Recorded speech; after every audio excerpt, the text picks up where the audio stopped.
Hello, everybody, and apologies for the delay, but we are out here today for day two of the FIBA World Cup of Basketball. Bet for the day two because today, of course, was day one, and we did have a very successful day here on the show. Coming a little bit later on, we have 3 free picks for you guys today, but with a lot of blowouts potentially on the cards with some very big spreads, we weren't able to come up with 7 picks as there were yesterday on the show. So let's just go through what we did with the yesterday's plays. Again, 5 and 2 from yesterday. Unfortunately, we don't have a third party to track these, but we are tracking them in a spreadsheet. We'd like to have verified third party tracking. We just can't do it because it's not available for this tournament. But we are 5 and 2 here. A lot of success with the Canadian players today. We are 1 and 1 in the Australia game. And then Dennis Schroeder in a blowout, didn't play any of the fourth quarter, but we did get Dubljevic in Montenegro to help us on the way to getting 2.25 units of profit. We did half unit bets here as well. Actually, a unit and an eighth of profit. But if you're doing full units, it would be 2.25. So Pips, ultimately first day, we were kind of debating on how sharp some of these lines were going to be. But what did you see as far as the lines were concerned after day one? So usually FanDuel will have the highest lines, and DraftKings will be way off. And then throughout the day, they will kind of middle, like they will just close the gap on both sides. FanDuel will close 1 point lower, DraftKings will close 1 point higher. So it's good to attack the lines earlier, and betting unders on FanDuel and overs on DraftKings so far looked great. Our first day was great, 5 and 2. We could actually get Schroeder if he played any 4 quarter minutes, but yeah, some were lucky, some were unlucky. So 5-2 is great stuff. Yeah. Oh, we'll absolutely take a 5 and 2 start to the tournament. Let's talk about the plays that we have coming up for tomorrow. As you said, going in early is better. The games, if you're in North America, are very, very early in the morning, so you may not be able to watch any of them if depending on where you are. I managed to get up around 6 to watch as much as I can of the games today. But Pips is in Croatia. He's able to watch all of the games, so he has a bit of a luxury in doing that. But for today, the 3 plays, we'll go through them right now, and then we'll talk individually about why Pips likes them. First of all, we're going to the Iran game where we have Haddadi over 9.5 points for minus 115 odds at DraftKings. Can't say I can tell you much about this player, but I'm sure Pips will be able to do that just fine for us. I can tell you a little about the next guy on Finland, Lauri Markkanen. We're going to take him over 26.5 points, also at DraftKings for minus 115 odds. And the final play, Pips, you're big on the South Sudan players, so you are going for a South Sudan alternate spread, but you're taking Tremont Waters, 12 plus points, and pairing that with the South Sudan alternate spread of plus 8.5 for minus 120 odds, also at DraftKings. So 3 plays, all at DraftKings. If you do want to tail any of the bets that were just given out, please make sure you sign up with our affiliate links to DraftKings using that QR code in the top right corner of the screen. Just go to the camera app on your phone and scan it. Very easy. Or if you're listening in audio or you just don't want to scan it, you can go to the link in the description as well. But Pips, let's go to the Iranian play first of all for Haddadi. Tell us a little bit about the player and why you want to take him over 9.5 here. So he's the old guy, very experienced player in late 30s, and I just remember every World Cup or Olympic Games when he was playing, he'll be their first scoring option, and he was usually scoring like I would say 14, 15, 16 points every year, and not much have changed. I looked into some recent games. He scored 13, 14, 15 points still in most games. So I just think this line is a bit off because he's old. But I think we should see him in range of 13 to 14. I would say like 12 to 14 points for him. So yeah, I just think he has it, still has it, and when it's like big tournaments, it's mostly comes down to the experience, and I think he will be their go-to guy on FIBA World Cup. Yeah, definitely can see it. I did just quickly Google search him and does have some NBA experience. I actually, now that I saw him, it kind of jogged my memory who he is, just slipped my mind going into this one. But nonetheless, taking him on the 9.5 line and expecting to I come. mean, he's playing in China and he had games usually where he scores like 20, 18, 16, 17 points. Like, okay, this is a better competition, but he's the guy that's used to scoring, and 9.5 just seems too low.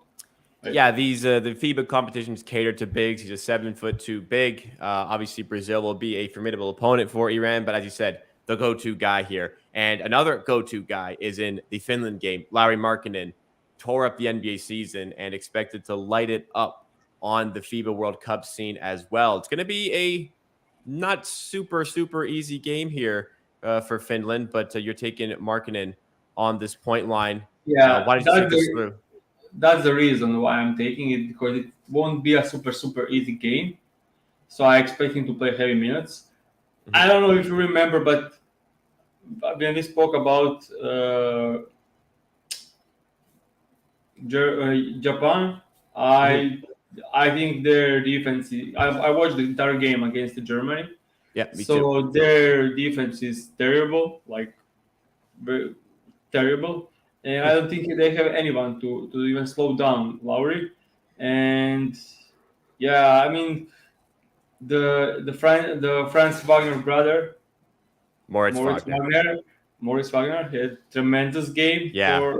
for the Germany, and Markkanen will play like similar role, just way more usage, and so they lost. They scored. This is scored 19 against Germany. That actually had some decent defense on him without playing much of the late into the game. So now them Finland just need to win next two games to have any chance to go for any further. And now it's the time for Lowry to play like 36 minutes NBA minutes, and he last Eurobasket he had 28 points average. So with poor start, this is now against this more terrible defense. I just think Lowry will be unstoppable. Yeah, and like you said, it's a must-win game. They lost to Australia very early in the AM on Eastern time. 4 a.m. Eastern time was that game. So they need to come out with a big result, and every point matters at this stage of the competition. So Markkinen definitely going to be firing on all cylinders. I guess, like if you're Japan, I don't know enough about them, but probably Yuta Watanabe is going to be tasked to play against him. And as much as I respect Watanabe as a defender, Markkinen is a extraordinary talent who has the size and length to overcome what Watanabe can throw at him. So like the play there. Let's go to the third play that we have here. Going to the Puerto Rico and South Sudan game that is going to be very early tomorrow, 4 a.m. Eastern time, going to be 10 a.m. for Pips. I'm sure he'll be watching this as we do have that South Sudan future bet to consider. But going with Tremont Waters, a guy who has had some experience in the NBA, lots of experience in the G League, 12 plus points, and the South Sudan alternate spread. Take us through this one. Yeah, he's best player at Puerto Rico. He had a great season in France, averaging 18 points a game. That's the same game when Benyama came from, and he had 18.2 points average in France. So he's used to scoring and now getting the first scoring option role in this game. He's guy with 3 NBA seasons, so probably the best player on the court.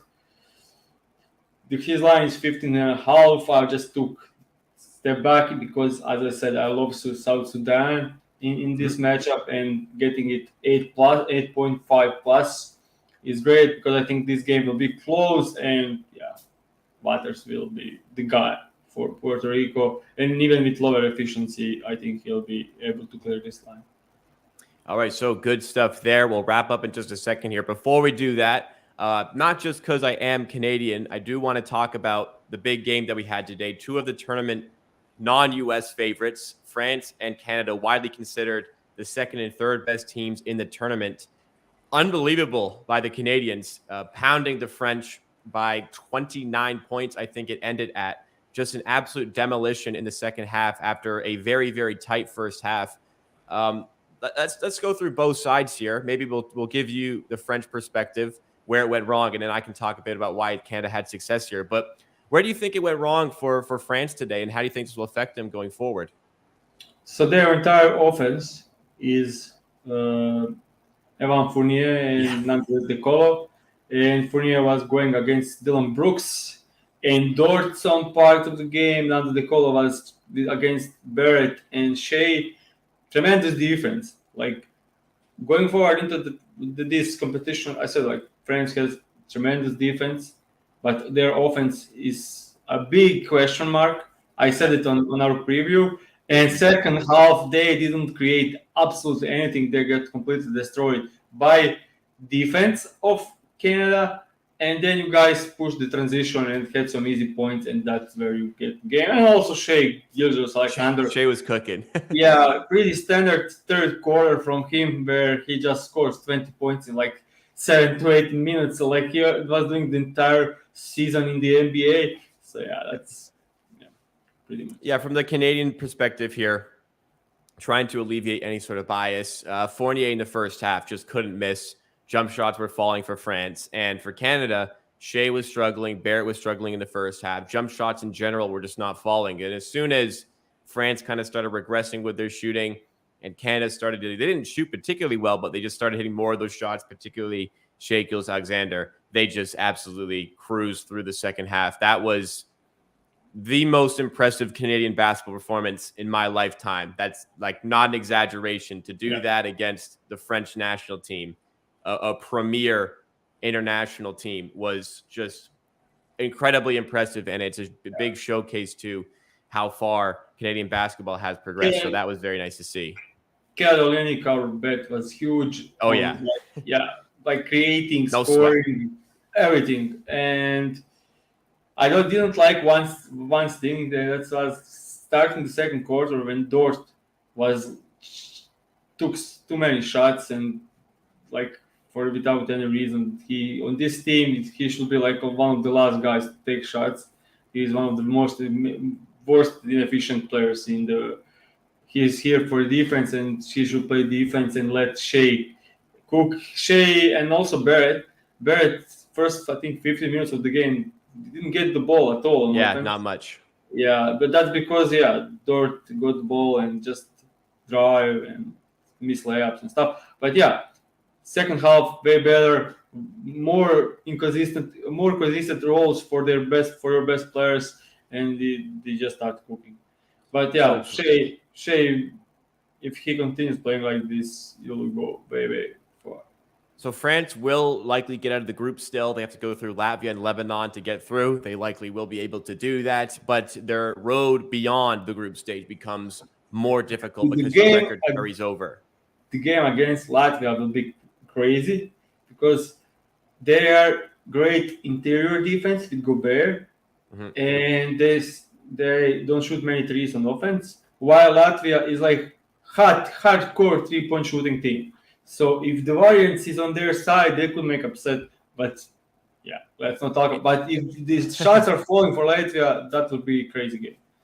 An interesting one to follow, absolutely, no doubt. By the way, guys, before we go through the recap, we want to remind you as far as our schedule and what that's going to look like for next week. So we're going to take the weekend off. We don't work on the weekends, but we will be coming back in for the Monday, the 28th games. We'll be done with match day 2. We'll be on to match day number 3.